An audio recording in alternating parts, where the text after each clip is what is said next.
welcome back to Not Your Average Glow. This is a safe place where we come and we talk all things mental health and quite a bit of spirituality. If you're new here, hi, my name is Sam. I'm happy to have you. If you're not new here, welcome back.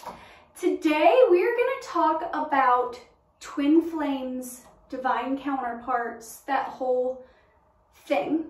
I recently did a twin flame tarot reading on this channel. I was actually wearing this very same sweater. So if you want a tarot reading about twin flames, go back and watch that.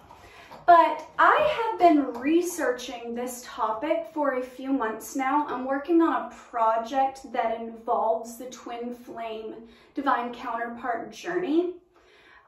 So I have been doing a lot of research about this topic and really just diving deep into it. It's such a fascinating topic. You're going to see a shit ton of twin flame tarot readings on YouTube and on TikTok, and lots of articles and people talking about it because it's a deeply beautiful and healing connection. However, there is a lot of misinformation about these sorts of connections out on the internet. Like, a lot of sugar-coated nonsense floating about, and a lot of people who just genuinely are misinformed. So my tarot reading in a previous video was not another TikTok twin flame tarot reading because it's not fluff, it's not sugar-coated, it is a very real reading. But some of the things that I have found in researching twin flames and divine counterpart connections and trying to find the truth of these subjects is I've noticed a lot of questions about, like, oh, will my twin flame and I stay separated, or will we do this, or will we do that? And there's a lot of the same general, like 10 or so questions, and they all kind of revolve around how a twin flame journey looks, like how it all plays out, like what's the timeline of it, like what examples of how it all plays out. People are confused because of all the misinformation. A lot of people are getting twin flame connections confused with narcissistic empath connections. They are very different. Both will trigger you, but a twin flame connection will trigger you into healing and balancing, as to where a narcissist will trigger you in a very negative way. They will do damage to you, as to where a twin flame connection will trigger you, bring up your uglier bits and the things that still need healing and to be worked on so that you can level up. So that being said, the other day I have been doing a social media cleanse. My friend BC Cerna, he has a Pursuing Purpose podcast. He's here on YouTube. Go look him up. He's fantastic. But he does these like weekly or so emails where he does challenges and this, that, and the other. Well, this past week he's doing a social media cleanse where he is emailing us every day and giving us prompt journaling and yada, yada, yada. And we're just like getting out of social media and focusing on us and our internal side and our healing and so far. So I've been doing that and it's been magical. It's been wonderful. It's been deeply healing for me. And I've had a lot of free time because I notice when I get the fuck out of my phone, I have a lot of time on my hands. So the other day I had just a day full of spiritual downloads, like insane spiritual downloads. This morning I was meditating at like 4:30 in the morning under the stars in my yard, And as I was meditating, but with my eyes open, I kind of picked a focal point, like one specific star to look at. And I have poor eyesight, and I have astigmatism. So for me, when I look at any sort of light, I see like lines like coming out of the light or whatever. But when meditating and focusing on my breath, those lines began to move and create shapes, and it's like my spiritual eye was seeing something that obviously wasn't there. But I was looking at a star, and it started to like light up in different shapes, and I was seeing like spirit animals, and it was so beautiful because I was making a mental note of all the different animals and shapes and stuff that I was seeing, and then after my timer went off, I Googled like the spiritual medicine of said animal, and it was exactly what I needed. It was so beautiful and so healing. And if it wasn't for BC and this challenge, I don't think I would have taken the time to do that. So thank you, BC. But the other day I went horseback riding, and I came in here and I did a really beautiful meditation, and then I worked with my tarot cards, and then I had time to sit down and watch a movie, and I haven't done that in forever. I'm a sucker for rom-coms. I am a hopeless fucking romantic, and I particularly like late 90s, early 2000s, slightly cheesy rom-coms. And the other day I noticed that the movie Serendipity was on Netflix. Now, I've seen this movie countless times, but it's been a really long time since I've seen it, and I got so excited. Hello, wasp. I'm allergic to you. Please don't sting me. Go away. Hi, buddy. Go away. Shoo. Jesus. I'm gonna ignore him and just hope that he goes away because I'm allergic. I wear a body spray that smells like vanilla, and bugs tend to really like the way that I smell, I guess because I'm sweet smelling. So that's fun, but I'm allergic to yellow jackets and hornets and stuff like that. So anyways, well, I was watching this movie Serendipity, and like I said, I've been really deep diving into like twin flame divine counterpart journeys lately. And when I tell you, this movie is a great example of a twin flame journey and how it all plays out. So I took some notes. I know, I was supposed to be relaxing and just enjoying the movie, but the downloads, y'all, the downloads while I was watching this, like I kept pausing it and going to my notes app on my phone and like taking notes. So I'm gonna walk you through the movie Serendipity and how it is a beautiful example of a generalized timeline and how divine counterpart connections kind of usually play out. Because I noticed in my research that a lot of people don't understand how they work, and this movie is such a great example of these connections. So I'm gonna read a lot from here because I took notes. I'm gonna spoil this movie for you. I'm gonna give you a general timeline of this movie. So if you have not seen this movie, go watch it. Save this video, come back and rewatch this video because this video is very good, okay? Okay, love you guys. All right, so starting off, there's usually like a serendipitous like meeting. It's usually like through happenstance, and it almost always feels like an immediate attraction, strong physical attraction, like holy shit, I want to kiss this person, I want to hold this person, like mouth watering, like holy crap. A lot of people say when they met their twin flame in person, like, you know, not through the phone or whatever, but like they actually met them for the first time in person. A lot of people describe it as like it feels like time almost stood still. like an immediate inner knowing that that is your human, that that is your soulmate, that is your future spouse. Like there's this inner knowing that you can't explain it. It makes no sense to other people, but you just, it's like a magnetic pull that like surpasses time and space. And you're just like, it truly is love at first sight.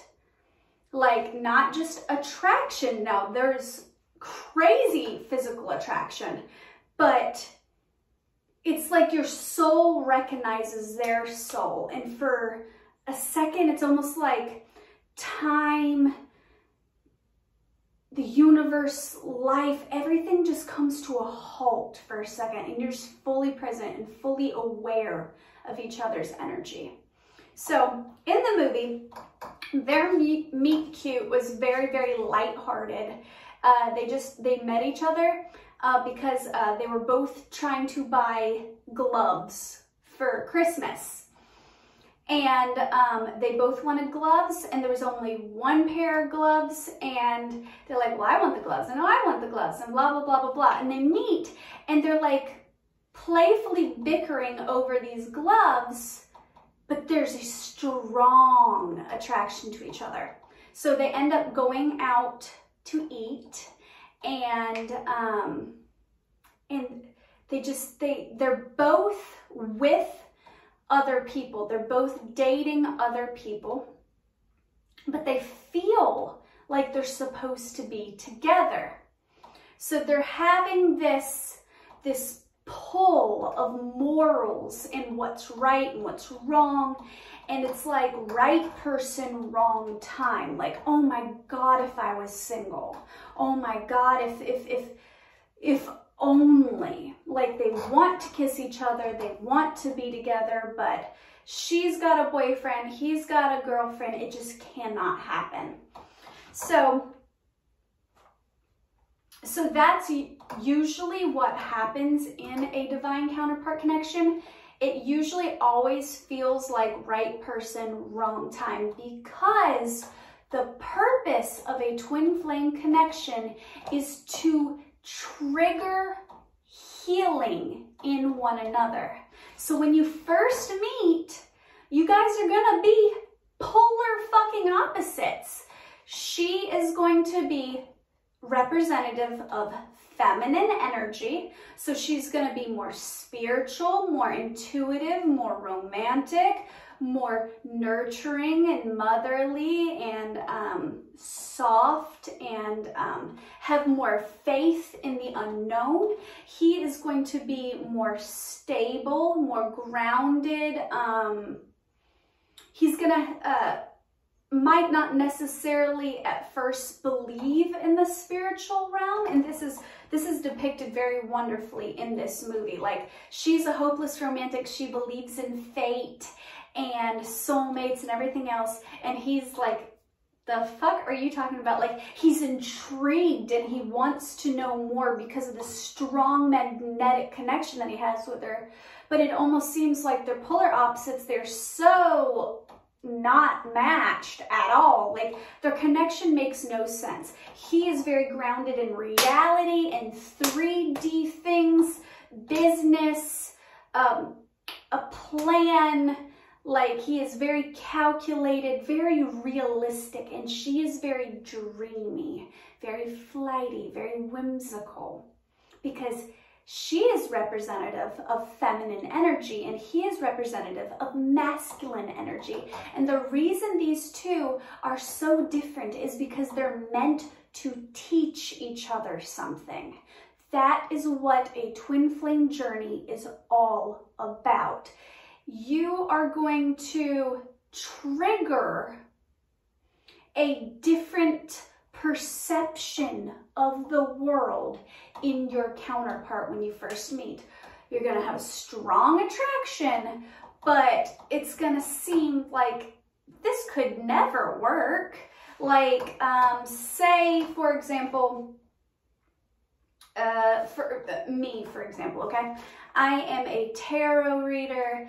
I am an artist. I am very disorganized, very kind of go with the flow kind of person.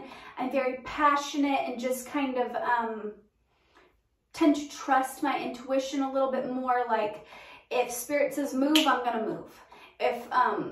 If something doesn't feel right, I'm gonna go, okay, that doesn't feel right. And to a lot of people that comes off flighty or disorganized or unstable, okay?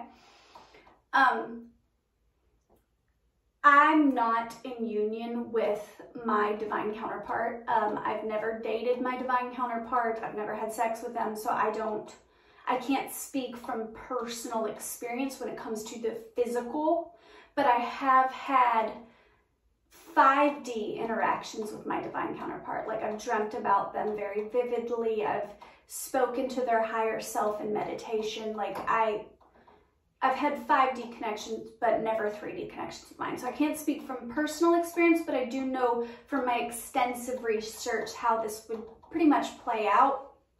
So I'm going to speak as if, okay? So say my divine counterpart is very much so like a businessman. He's very calculated.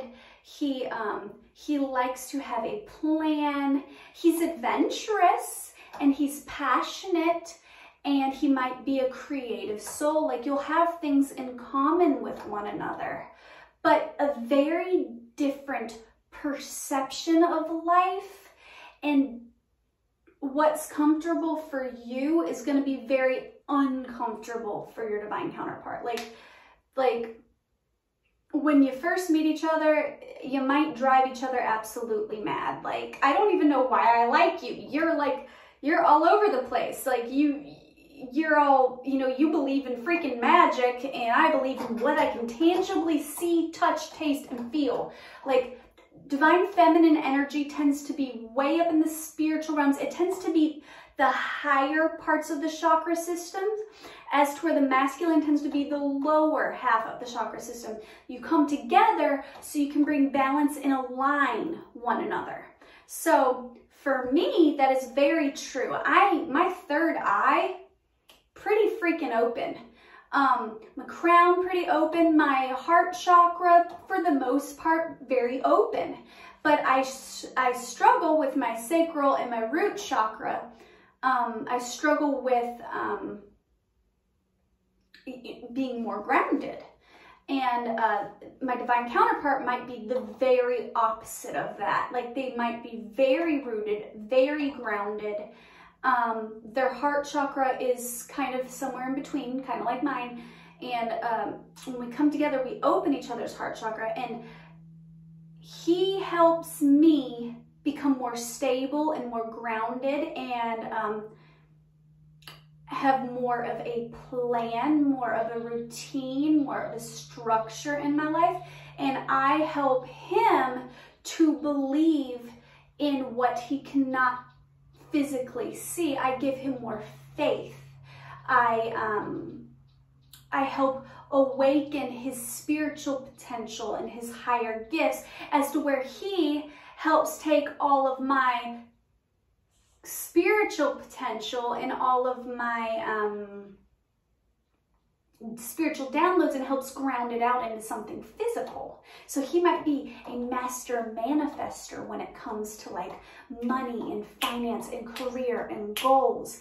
And I might be really not so good at those things, but I have so much wisdom and knowledge of the spiritual realm.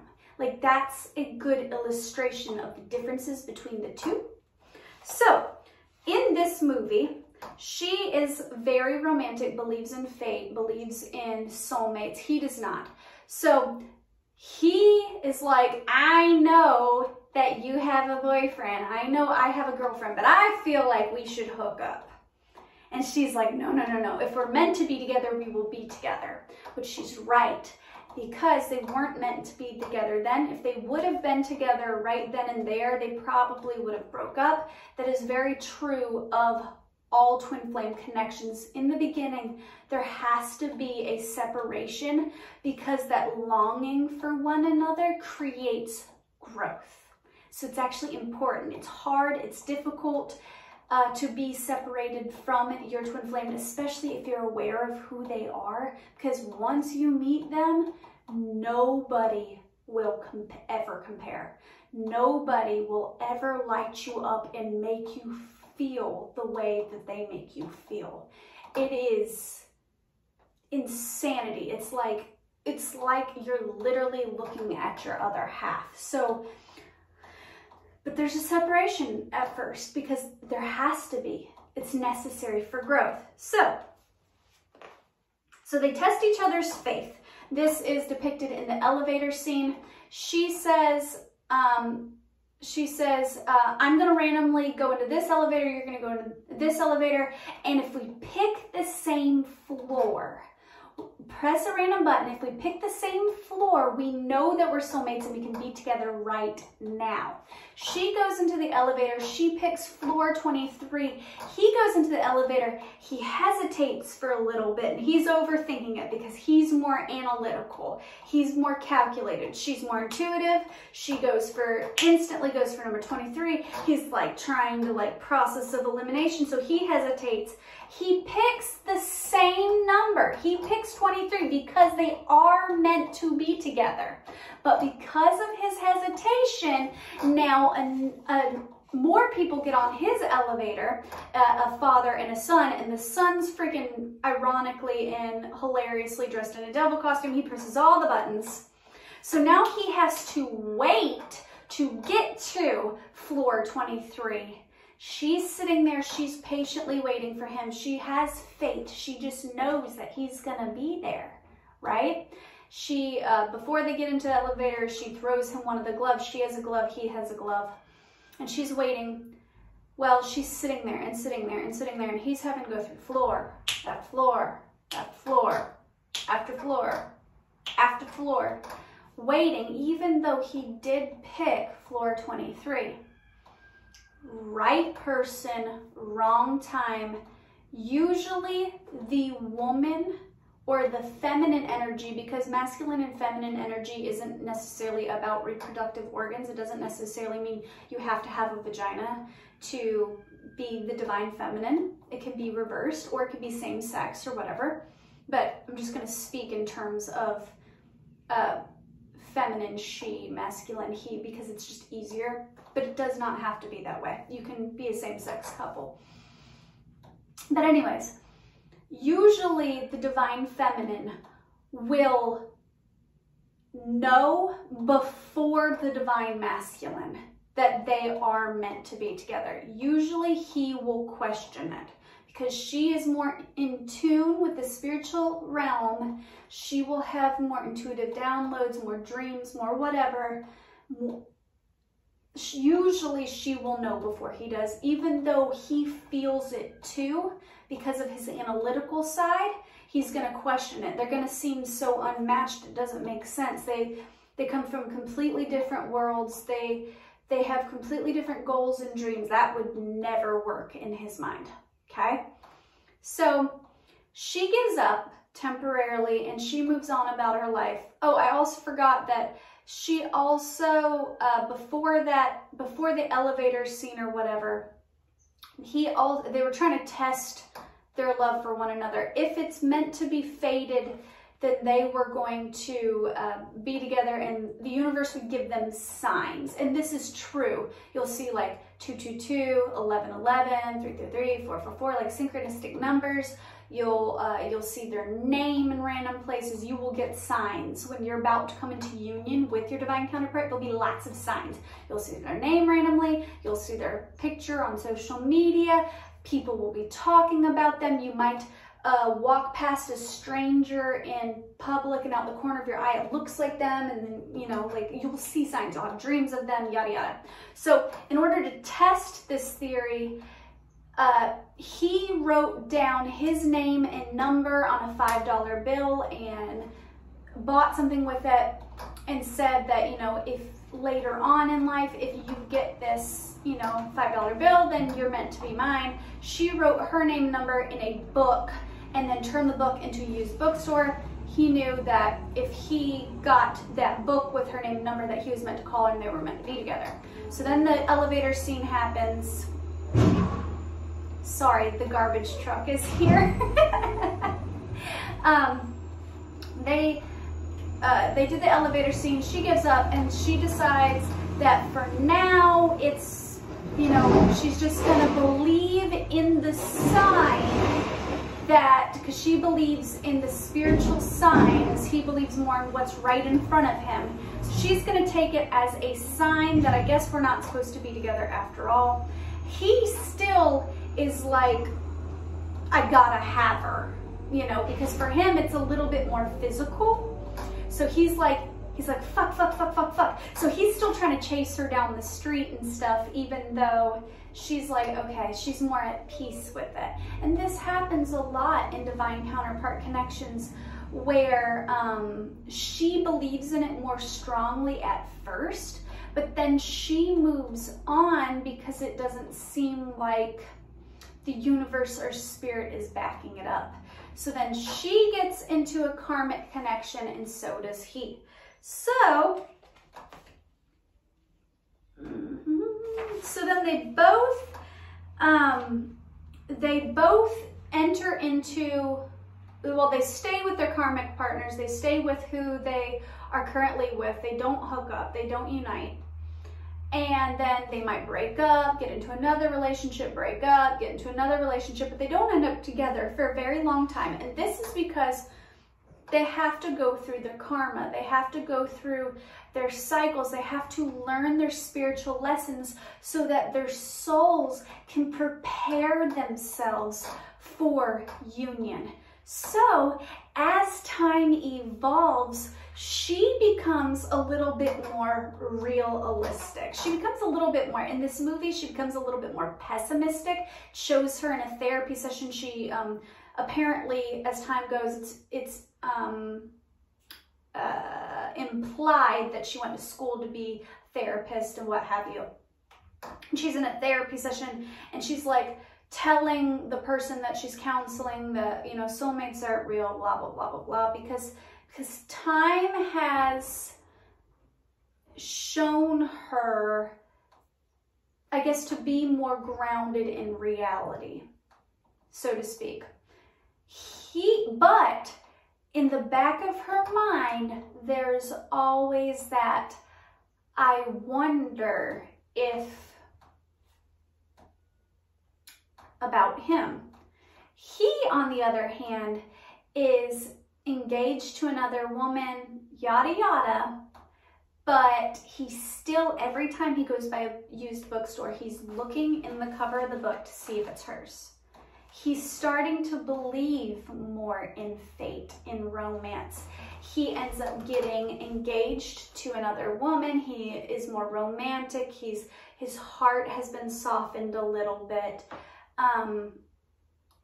But as they both approach their wedding day to someone else, they just start to see more signs and synchronicities of one another. He goes to get his hair cut, and the hairdresser's name is Sarah, which is his divine feminine's name in the movie. And then he's watching the news, and the name Sarah comes up, and then this happens, and the name Sarah comes up, and he's like, the fuck? And then she gets proposed to, but all she can think about is him. And it works like this in real life. You'll start to see, like, as you start to move down the path you think you're supposed to go down, you start to see little signs and synchronicities that this isn't it. This isn't the universe's plan for you.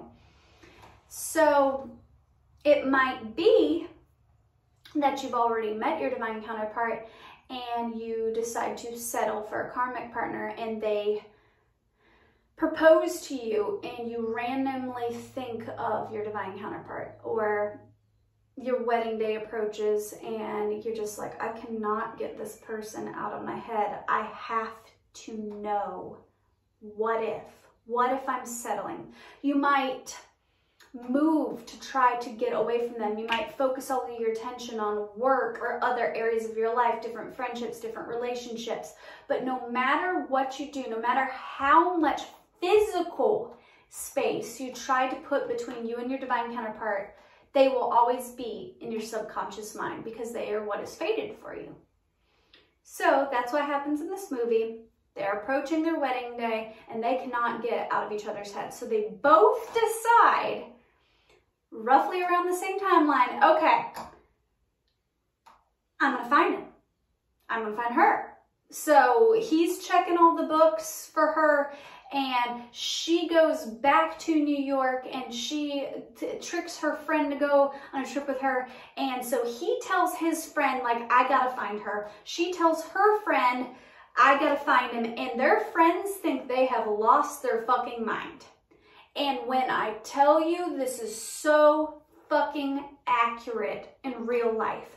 Your friends and your family and people around you are not going to understand. They're not meant to validate your experience. You have to release the attachment that your friends and family are going to understand, because a twin flame connection is very real. It's very real, but it's very, very rare. It's not something that everybody has, so people are gonna think that you've gone bonkers. They're gonna be like, dude, you have a good partner, you have a great spouse, you have a great job, you're going to college for this, why would you give all of that up for a girl? Are you fucking kidding me, dude? Like, it's gonna seem so illogical, but you just know in your spirit that it's what you're meant to do. You feel it, you're seeing signs about it, spirit is talking to you about it, you know.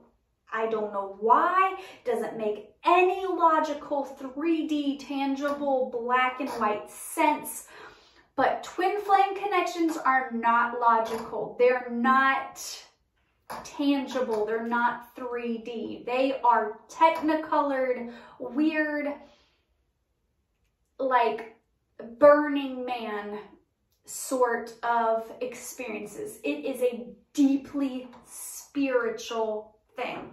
So you will know your friends are going to try to talk you out of it, okay?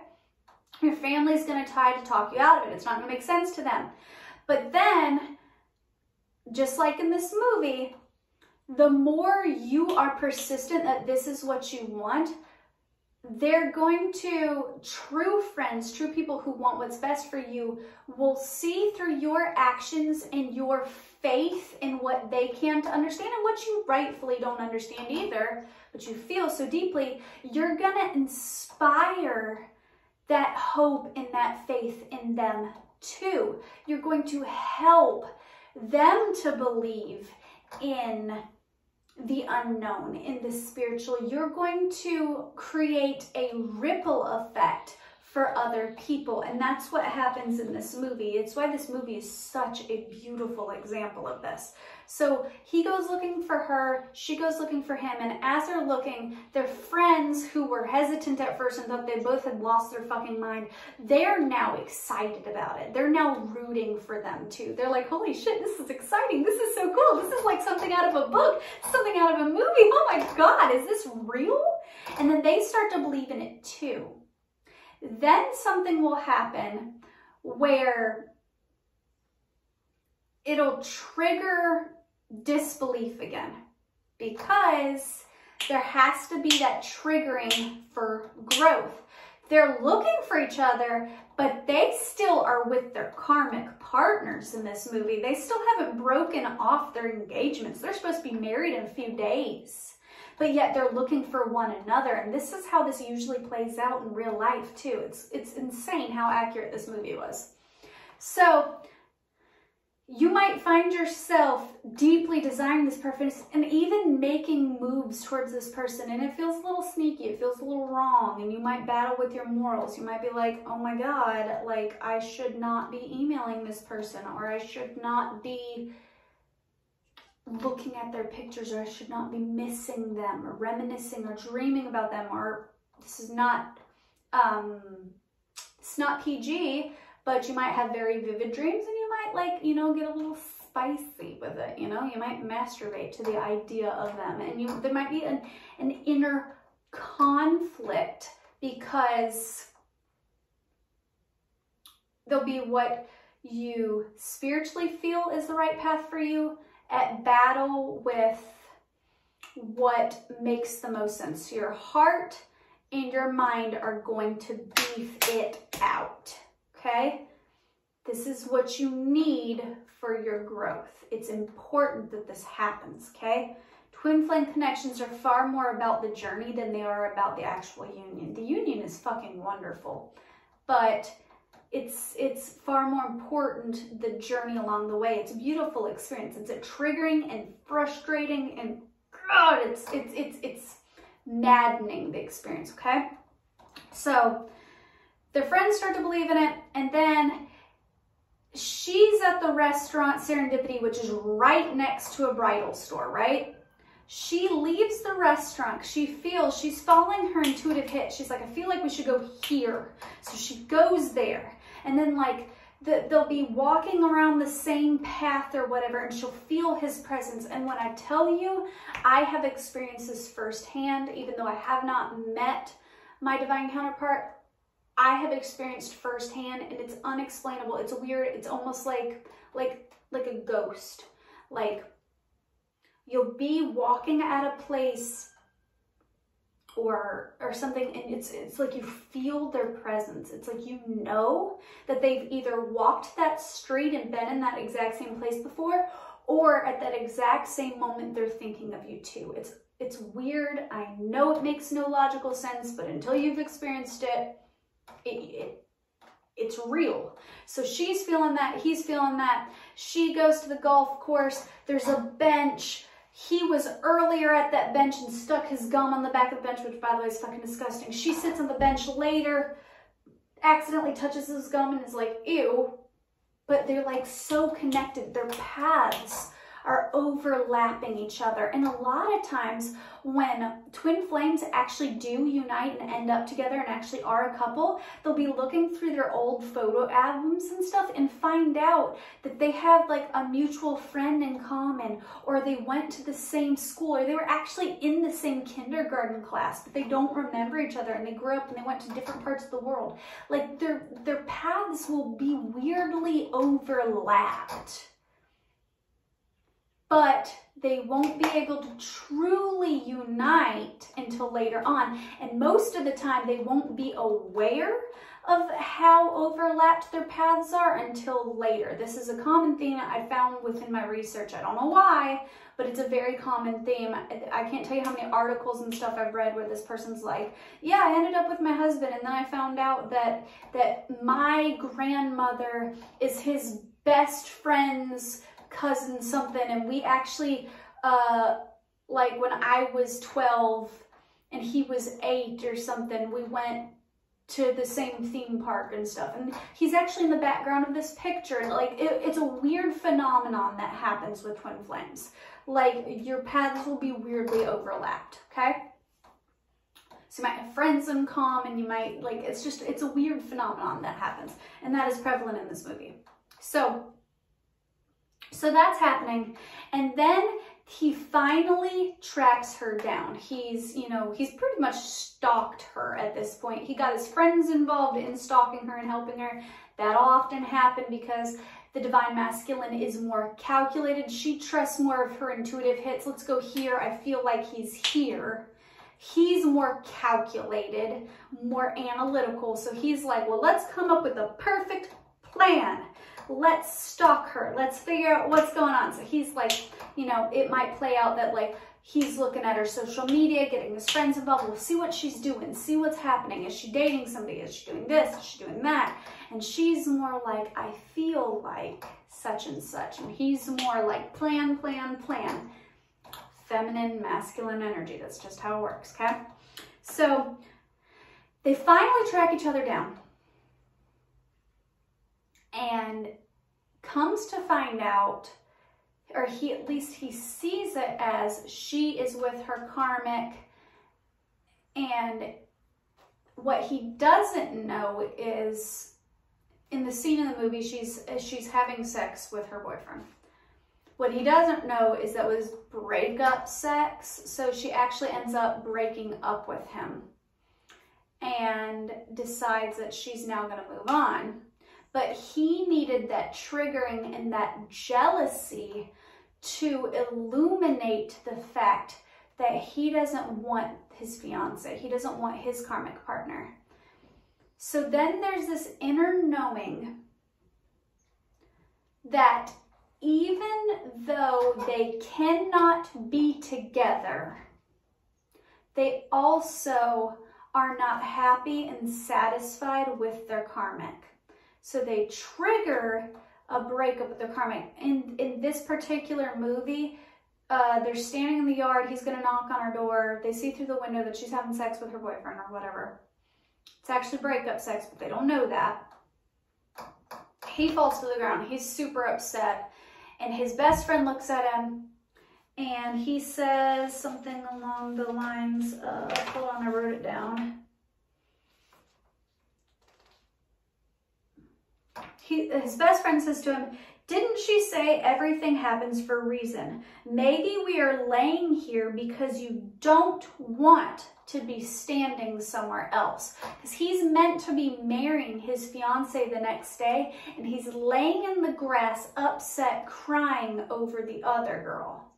So he comes to terms with the fact that maybe he cannot be with his divine counterpart in this moment, but he clearly doesn't want to be marrying this other person.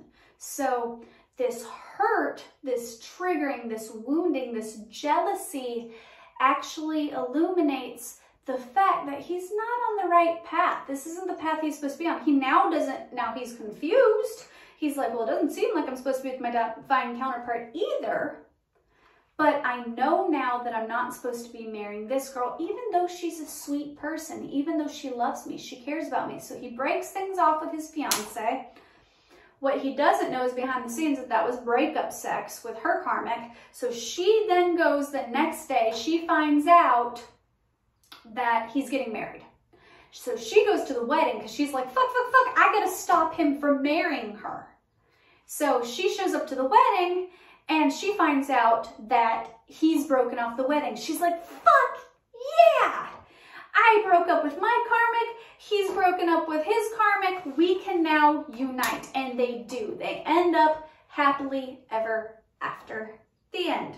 So there's a couple of quotes from this movie that I really, really liked. She describes their connection as, this is a direct quote from the movie, "It was just a short moment in time, a few seconds really, but in that moment it was like the whole universe existed just to bring us together." Ah, word porn. Word porn. But that's that feeling that you get when you meet your twin flame. And then there's another quote in it that I really liked. The divine masculine's best friend says to him, he's quoting somebody else, but he says, "If you want to improve, get content with the thought of being foolish and stupid." Because that was the medicine for the soul that the divine masculine needed, because he's calculated, he's rational, he needs a plan, and the medicine he needed for his growth was that if you want to improve, if you want spiritual healing, if you want growth, get content with the idea that people are gonna think you have lost your fucking mind.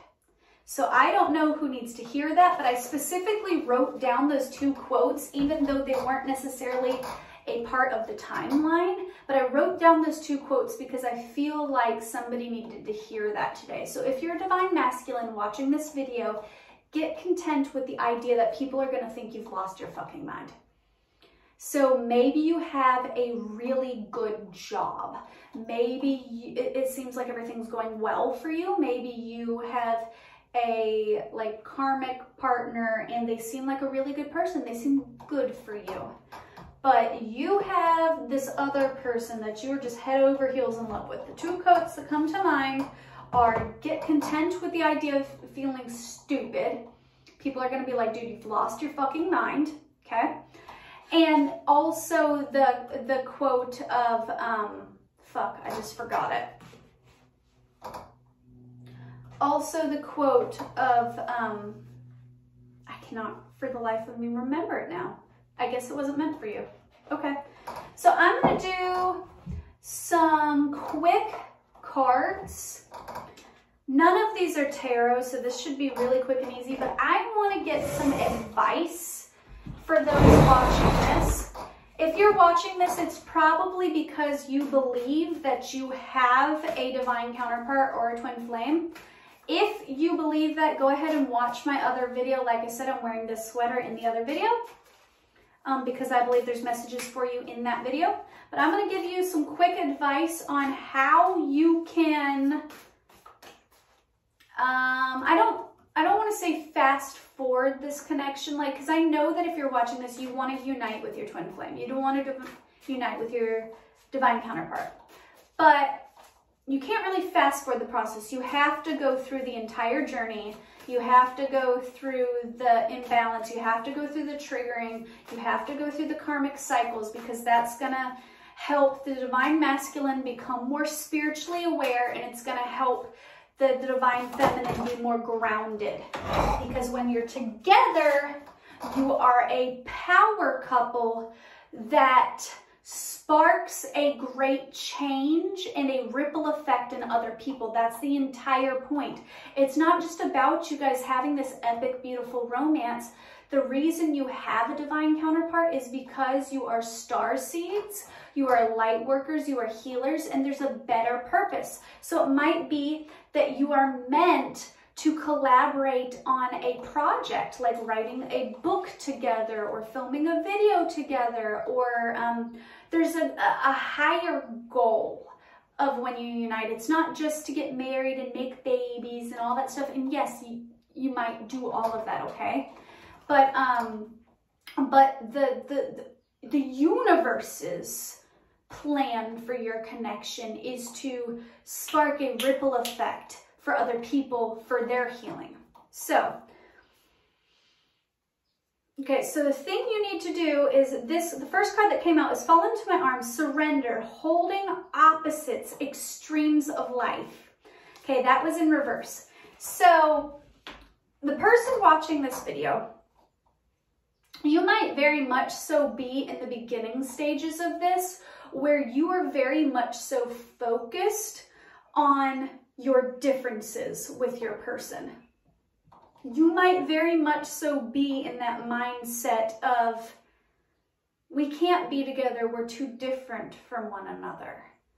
Or I don't feel good enough for this person. That's a trigger that'll come up a lot. I don't feel good enough for this person because of A, B, and C. Now, if you're the divine masculine, you might feel like, I feel like she is more knowledgeable in the spiritual realms. She's like this witchy, beautiful empress goddess type, and I don't feel worthy enough. What can I bring to the table? I don't even believe in this stuff, or at least don't think I do. So you might be focusing way too much on the opposites, and what you don't see is that the differences you see as a block are actually what makes you uniquely and beautifully and wonderfully qualified for one another. Those differences are what's meant for you. Like it's what you perceive as a roadblock and like a completely different lifestyle, and a mismatch is actually what makes you a perfect match for one another. But you need to change your perception, because this is upside down. So you're seeing these opposite characteristics or lifestyles or belief systems as a problem, when they're actually not a problem. They're it's medicine for your soul. So it might be that your divine counterpart comes from a different religion or a different background of you. They might be a different ethnicity. They might be completely brought up in a different way. They might just have a different outlook on life. You perceive this as a problem, but it's actually medicine for your soul. So instead of viewing it as a issue, as a roadblock, change your perception into what can I learn from this individual? What is this teaching me? Okay? Then surrender to the sweetness, Venus energy, pleasure, joy, make love to life. I love this card, but this one is also upside down. You have gotten so much in your fucking head that you forgot to just enjoy this experience. It may seem very triggering, and it may seem kind of ugly, and it may seem like impossible and very difficult. It might not make any sense, but it's so beautiful, it's so sweet, it's so innocent, it's so pure. This is the purest form of love you will ever receive in your life. It's a beautiful connection. It is a healing connection. One of the reasons twin flame sex is supposed to be the best sex you've ever had in your entire life is because it's tantric. It is a spiritual experience. You might be the most experienced person out there. You might have had lots of sexual partners. You might be great in bed. You might be a fucking porn star, okay? But you have never experienced a connection like this because it is sweet. It's smooth like honey. It is balancing your chakral systems. You are coming into full alignment with your highest potential when you unite with your twin flame. So you need to surrender to the sweetness that this is. Quit viewing it as an issue. View it as a blessing. This is a beautiful blessing. A new earth, it's happening. Keep holding the vision. You've lost your faith in this. You're like, I thought this was my soulmate, my divine counterpart, my future spouse, my person, but it's not working out. It doesn't seem possible. It seems like there's a bunch of roadblocks. It seems like everything's getting in the way. Why is this not working? Why is it not coming together in the 3D? You are beginning to lose your faith. I did a video the other day about, it was titled, I am goo and you are too. It's about like the transition from the caterpillar to the butterfly. You have to first turn into goo, into nasty, icky mush. You're in the goo stage. So you might be losing your faith. It might seem like impossible. You might feel like your divine counterpart is further away than ever before, but this actually means the blessing is right around the corner. You are the guy standing outside of the window, seeing them have sex and going, oh, she's with somebody else. She's clearly happy with somebody else, not knowing that that was breakup sex and that she's leaving him. The blessing is right around the fucking corner. Like right around the corner. You are so close to union.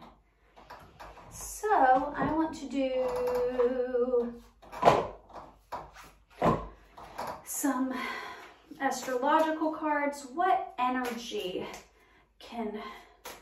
should we channel? Well, let's first do what energy are you currently in? What energy are you currently in? Cancer. That's very sweet. Cancer energy is, when balanced, it's very nurturing and motherly, and it's the caretaker. It is like wanting to care for somebody, wanting to protect them, wanting to love on them. It's very soft and sweet, but when imbalanced, Cancers can be a little neurotic. They can be very emotional, like probably the most emotional sign of the zodiac. Like when they're out of whack, they will cry and they don't even understand their emotions. They're like, why the fuck am I crying? So that's the energy you're in now. Maybe you just feel super emotional and you can't even pinpoint why.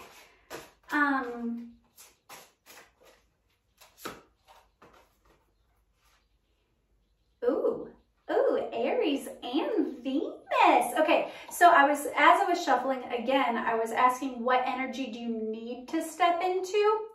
I got Aries and Venus. Okay, so Aries, when balanced, because this is the energy that you need to step into. Aries are warriors. They are passionate and driven. They are forward momentum, but they're also the youngest sign in the zodiac. So they have a childlike sense of faith. They rush in and they're strong and they're bold and they're brave and they're not afraid of a battle, okay? But they're also very naive and very innocent. They're kind of explosive like a toddler when out of balance. But I'm asking like the good part. So, and then Venus is love. It's romance. It's love, okay? It's love. So the advice for you to be, the medicine would be, get out of your fucking over emotionalism. Woe is me, everything's going on, nothing's working out. Get out of the Cancer, the warped Cancer, because I love Cancers, they're sweet people. But get out of the, oh my God, just trapped in your emotions and just feeling like a pity party, okay? And get into that warrior energy. Make the conscious decision. I'm going to fight for this love. I'm going to charge in like a motherfucking badass, and I'm gonna fight for what's rightfully mine. I'm gonna quit throwing this pity party, quit feeling bad for myself, and I'm gonna be action oriented, and I'm gonna rush in passionately, because if anything is worth going to battle over, if anything is worth fighting for and taking a risk for, it's love. It's the Venus energy. Now, as you're battling, as you're charging ahead, because you're going to do this, I'm placing my faith in you. I'm giving you a homework assignment. You're going in, okay? Quit being, I just heard quit being a pussy. So maybe you're the type of person who's like very competitive, and like your friends are like, in order to motivate you to do something, they're like, quit being a pussy, you know? So maybe you needed to hear that. I don't know. I usually don't talk like that. I think that's kind of mean, but I heard that that's what you needed to hear. So quit being a pussy, I guess. Tree of life, true wisdom, making good choices in life. So remind yourself that even though this seems erratic, even though this doesn't make logical sense, this is actually a very good and wise choice for you. Prosperity. It's going to bring you prosperity. Healing. True healing of the mind, body, and soul. When you take this leap of faith, when you decide to be bold and to risk this and go to battle and to fight for this, it's going to ground you and bring you a good life that is healing and prosperous. Have faith in that, okay? That's my message for you today. I hope you enjoyed this video. I hope this helped you in some way, and I hope you have a wonderful and magical day. Bye. Oops.